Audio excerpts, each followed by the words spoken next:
Vois-tu l'autel de Caïn? Qu'y a-t-il dessus? Une récolte qui se fane. Regarde à présent l'autel d'Abel. Qu'y a-t-il dessus? Du sang et des cendres. Qu'est-ce que Dieu a pensé de ces deux frères et de leur adoration? Le Seigneur accueillit favorablement Abel et son offrande, mais non pas Caïn et son offrande. Il ne nous est pas dit comment Dieu a montré son approbation du sacrifice d'Abel et son rejet du sacrifice de Caïn. L'Écriture dit seulement: c'est par la foi qu'Abel offrit à Dieu un sacrifice plus excellent que celui de Caïn.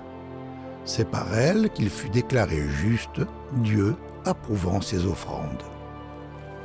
Parce qu'il mettait sa confiance dans le Seigneur et dans son plan, Abel a été pardonné et déclaré juste. C'était le don de Dieu à Abel. Dieu avait placé les péchés d'Abel sur l'agneau. L'agneau était mort à la place d'Abel.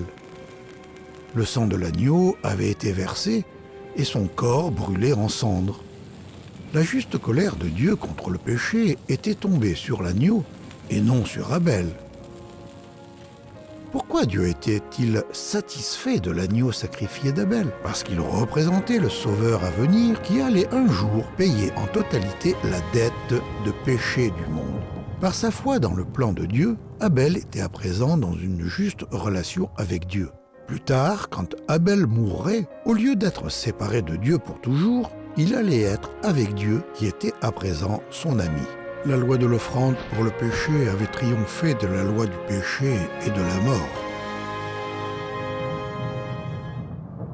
Caïn s'était approché de Dieu par ses prières, mais il n'avait pas tenu compte de la loi de Dieu qui dit que le péché doit être puni de mort. Caïn était religieux, mais sa relation avec Dieu n'était pas bonne. La loi du péché et de la mort planait toujours au-dessus de lui comme un nuage sombre. S'il ne faisait pas confiance à Dieu et à son plan, il ne connaîtrait jamais Dieu comme ami. Il aurait à lui faire face comme son juge. Certains essaient de défendre Caïn en disant « Caïn était agriculteur, il a apporté ce qu'il avait en main, mais Dieu ne voulait pas de ce qu'il avait. Caïn aurait pu échanger quelques fruits de sa récolte contre l'un des agneaux d'Abel, ou bien il aurait pu placer sa main sur l'agneau d'Abel et adorer Dieu au pied du même autel. Qu'est-ce que Caïn allait faire? Allait-il se repentir et venir à Dieu avec la bonne offrande?